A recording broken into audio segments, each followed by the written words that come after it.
Você já ouviu falar sobre o bruxismo? Não? Pois é, esse é mais um vídeo no Muvap começando.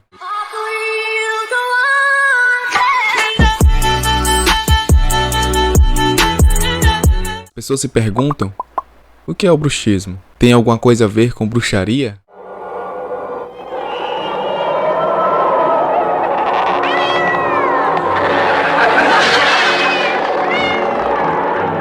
É você, Satanás? Olha daqui!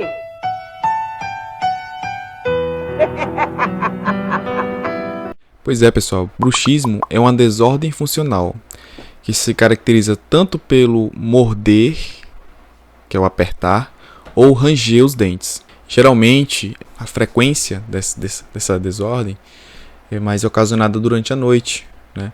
Mas durante o dia também isso é perceptível. Muitas vezes o paciente que sofre de bruxismo, ele é, como posso dizer, sempre a última pessoa a saber que ele sofre de bruxismo. Porque mesmo que seja durante o dia, ele não consegue, muitos pacientes não conseguem perceber essa desordem. Mas quando falamos do ranger e o apertar, porque as características são muito diferentes. Um paciente que sofre do bruxismo, do ranger os dentes, as características apresentadas no paciente são os desgastes nas incisais. Então, o paciente que sofre de bruxismo, as incisais vão ocorrer esses desgastes. Já os pacientes que sofrem de atrição, a característica será os desgastes nas cervicais, né?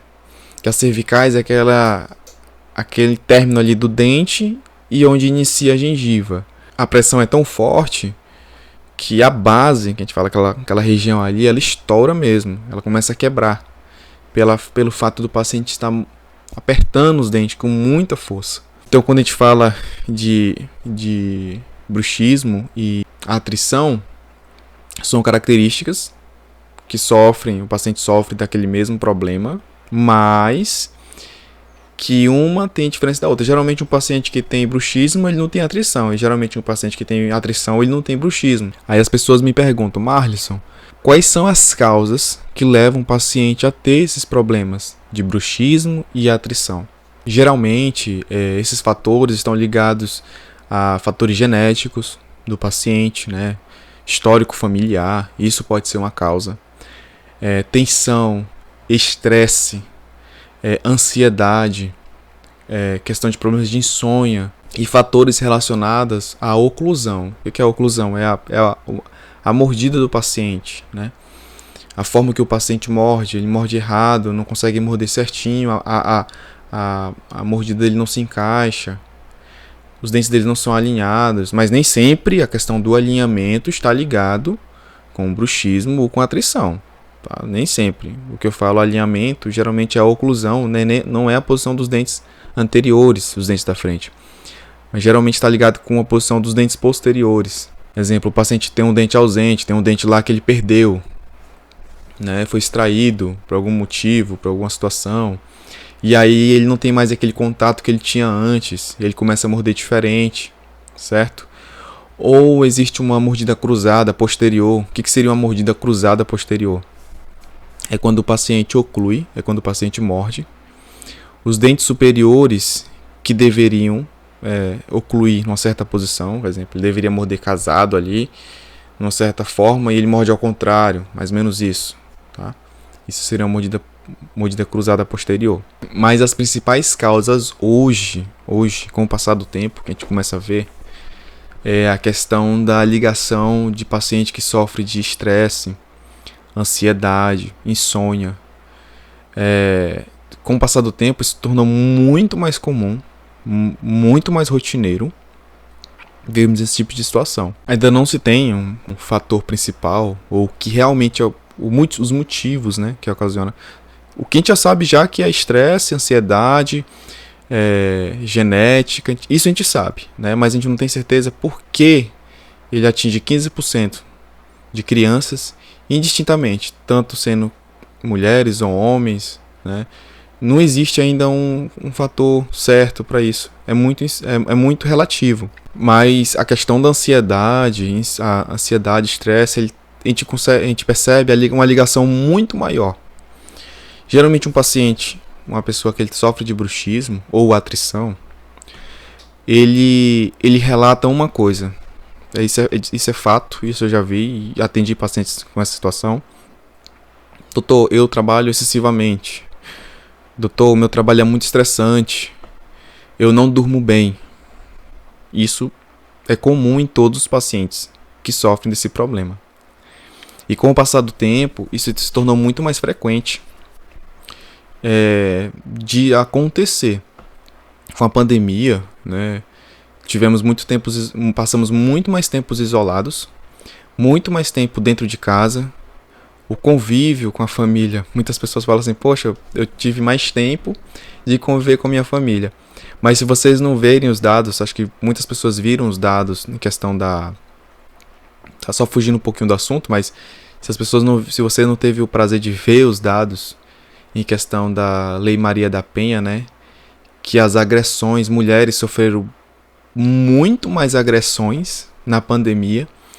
Muitas mulheres foram agredidas. A agressão que a gente fala, gente, pode ser verbal, física, emocional, sexual, né, são vários tipos de agressões.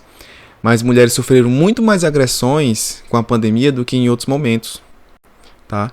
Por isso que eu falo, quando você junta as pessoas dentro de casa, muitos se revelam, mostrar ser quem nunca foram, né? E aí a gente consegue ver a incidência do que a pandemia ocasionou nas pessoas. Se existia agressão, provavelmente a ansiedade, o estresse estava muito maior nesses momentos.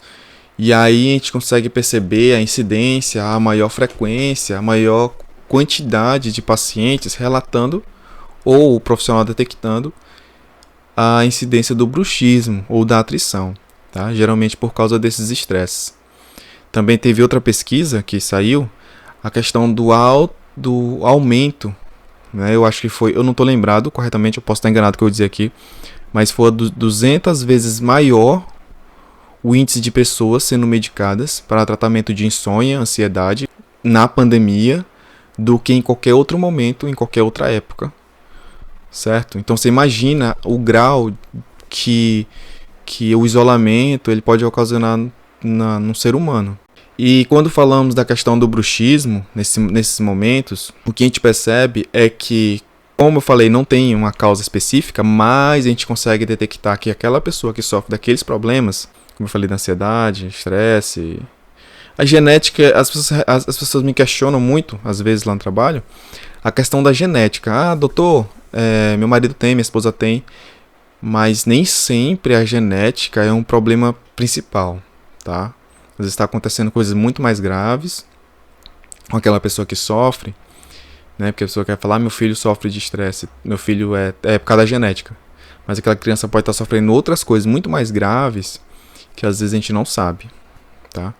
Mas pode ser um fator, sim, pode ser uma causa. Sintomas do bruxismo. Vou falar aqui, eu falei um pouquinho no início, só relembrar aqui a questão dos sintomas, né? Como eu falei, o bruxismo, o desgaste na ponta dos dentes, e a atrição, aqueles desgastes, não na ponta dos dentes, mas na cervical. Além disso, o paciente relata muita dor de cabeça, muitas dores nas articulações, né, que são as ATMs, articulação temporomandibular, que são esses contatos aqui. Estalos, quando você abre e fecha, você escuta uns estalos. Então, geralmente, isso está ligado a essa disfunção. Outros sintomas são zumbido no ouvido, dor nas musculaturas da face, dor no pescoço, né, são sintomas que estão ligados, muitas vezes, não é que sempre estão ligados, mas muitas vezes ligados a paciente que sofre tanto da bruxismo como da atrição.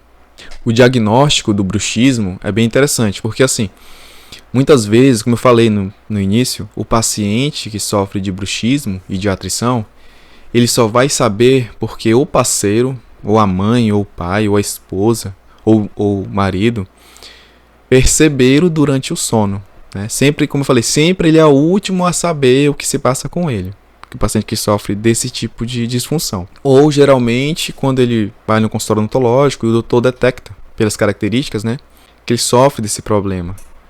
E a gente vê muito no consultório, quando vai a esposa, né, o marido, e sempre um fala, doutor, eu escuto ele Eu escuto ele como tivesse roendo um osso a noite todinha. Aquele grunhido, como tivesse mastigando alguma coisa. Sempre é esse relato. É igual a questão do ronco, né? Quem ronca, ele nunca vai dizer que ronca, porque ele não sabe. Ele sempre fala, eu não ronco.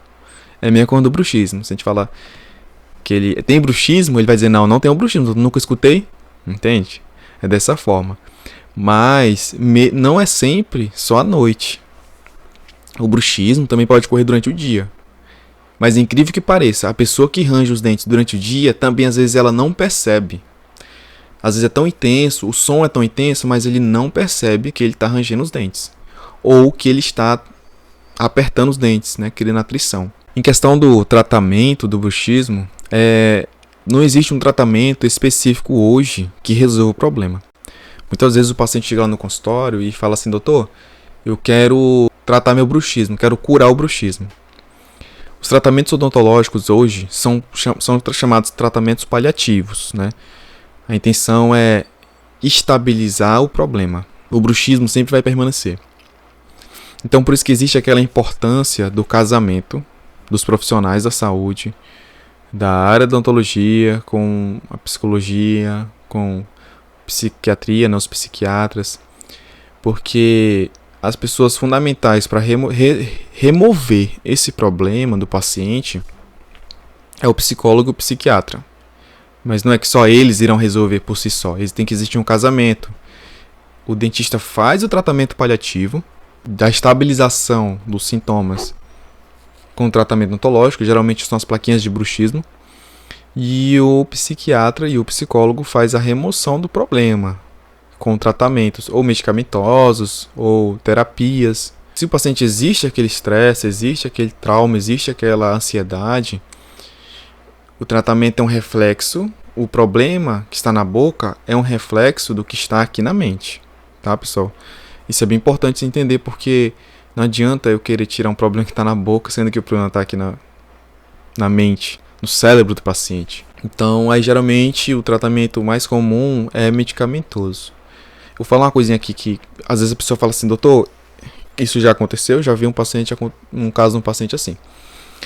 Uma paciente sofria de ansiedade, sofria de estresse, insônia, e eu sabia porque a gente conversava muito, mas era uma paciente que não tinha bruxismo, zero atrição, tá? Não sofria nenhuma disfunção temporomandibular, oclusão perfeita, o paciente mordia bem. E aí a paciente começou a fazer um tratamento com a psiquiatra para curar esses sintomas. Eu não lembro hoje o nome da medicação, não sei, mas isso é muito raro acontecer, muito raro mesmo, desse tipo de casos. A paciente começou a fazer o tratamento medicamentoso, e aí a paciente começou a voltar nas consultas preventivas, né, comigo, e a relatar aparições de bruxismo, algo que ela não tinha. O esposo também falou a mesma coisa, que ela começou a ranger os dentes com o passar do tratamento.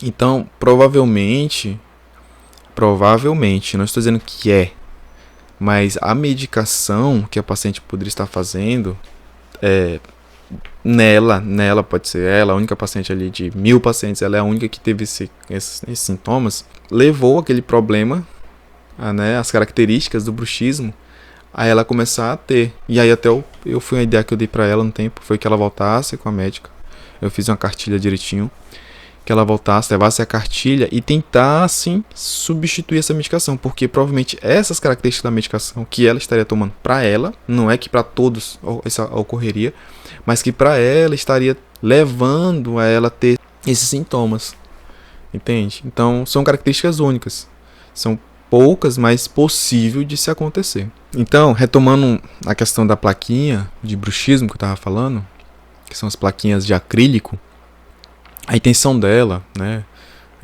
pessoal, é que o paciente, que quando ele coloque ela naqueles momentos de tensão, realmente recomendamos que durma com elas. A intenção dela é separar e afastar a mordida do paciente, desocluir um pouquinho. Ele vai continuar rangendo os dentes? Vai. mas aquele ranger dos dentes vai ser diretamente na plaquinha. Ele não vai ter contato de dente com dente, mas o bruxismo permanecerá. Por isso que eu falo, não adianta o dentista querer tratar o paciente apenas com plaquinha. Plaquinha não é a solução do problema. Tem que se buscar da onde vem o problema, que eu acredito que muitas vezes, se for problemas oclusais, que aí sim é um problema oclusal, o paciente tem uma mordida muito fora de posição, é dentista. O paciente tem uma mordida, morde bem, tranquilo, né? Não tem nenhum problema ligado à oclusão, aí eu recomendo, encaminhe para um psiquiatra, encaminhe para um psicólogo, passa as orientações corretas, né? Que deve ser passadas do que você já viu, o histórico do paciente, para que o colega consiga entender o que está acontecendo. E aí é de lá que o problema vai começar a ser tratado, tá? Tratar o problema do paciente é uma coisa e estabilizar com plaquinha de bruxismo é outra, são totalmente diferentes.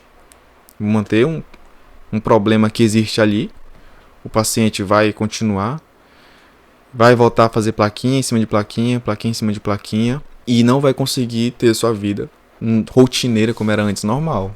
A plaquinha vai ser só um instrumento ali para mascarar o problema do paciente. E esse tipo de caso, pessoal, da questão do bruxismo, atrição, tanto vale para adultos como para crianças, tá?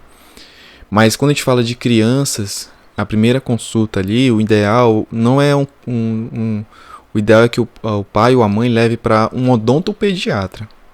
Porque a questão do bruxismo e atrição não é a mesma coisa que ocorre em adulto, é que ocorre em criança. São diferentes.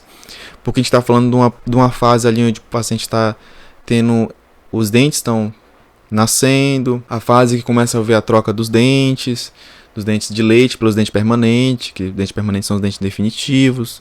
Então existem muitas coisas que podem estar ocasionando a questão da atrição e do bruxismo. Mas não é que esse seja o fator principal, né, da causa. Então aí o odontopediatra ele vai investigar direitinho, tentar identificar qual é o problema e se houver necessidade, ele encaminha. Mas que o estresse e a ansiedade pode ocorrer na criança? Pode. Em qualquer fase. Não tem esse negócio de porque a criança não tem. Hoje, criança tem muito.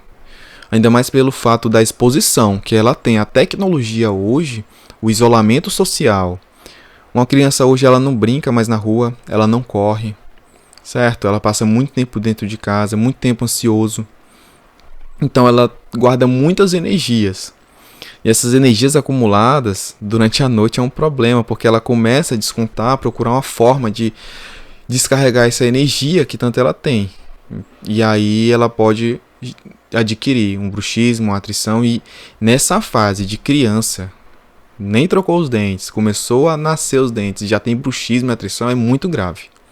É muito mais grave do que a questão de um adulto, porque além de problemas oclusais, ela terá problemas na formação óssea, na formação da mandíbula, da maxila, erupção dos dentes, certo? Então, muitas coisas irão surgir até a fase de troca de todos os dentes. Então, quando o pai detectar essa situação, tenta procurar o mais rápido possível um odontopediatra, senta com ele, conversa, e daí o colega vai encaminhar e tomar as condutas necessárias que devam ser elaboradas naquele momento ali. Então, pessoal, as recomendações é que você evite tentar apertar os dentes quando estiver em alguma atividade muito empenhado, trabalho.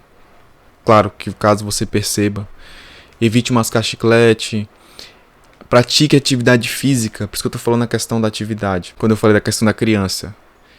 A questão da energia, a gente está muito imperativo. Então, quando você faz uma academia, um funcional, corrida, né, que é muito interessante, caminhada, você descarrega um pouco essa energia que você tem guardado, queima um pouco essa tensão que está em você, e aí você consegue ter uma noite de sono melhor e tudo, mas não é que só isso irá resolver. E além do mais, façam um acompanhamento rotineiro com seu dentista, porque dali ele consegue lhe encaminhar, lhe orientar, tá bom? E lhe passar as formas corretas do tratamento. Claro que não só ele irá tratar. dependendo da situação. Vai existir um casamento de dentista, psiquiatra, psicólogo. As pessoas hoje têm que entender que quando um profissional encaminha para um psiquiatra, um psicólogo, não está dizendo para você que você é doido, certo? Já ouvi um paciente falar isso para mim no consultório, quando eu fui encaminhar ele para um psiquiatra. Ele falou: doutor, você está achando que eu sou doido, que eu estou ficando doido? Gente, não é isso. É saúde. Quando a gente sofre do coração, a gente caminha para um cardiologista, é porque não é que você vai morrer de um infarto. Ele tá querendo dizer que você tem um problema e que você tem que resolver. Entende? Então, não tenham medo desse tipo de consulta. É normal. São pessoas que fazem parte, estão ali para ajudar. Imagina se não existisse esse tipo de pessoa para cuidar da nossa mente, da nossa cabeça, dos pensamentos. Hoje, que a gente pode falar, pensamentos graves, muito graves, né? Que a gente vê hoje a questão o alto índice de suicídio. Então, se a gente não tiver essas pessoas para cuidar e tratar, né, imagina o problema que estaremos enfrentando, né, hoje na sociedade. Então, é isso aí, pessoal. Ficamos por aqui. Espero que tenham gostado do vídeo. Deixem seu comentário com dicas, ideias, para que a gente possa atualizar, melhorar mais o canal. E não esqueçam de deixar seu like, porque isso fortalece muito o nosso trabalho, certo? Aguardo vocês até a próxima. Valeu!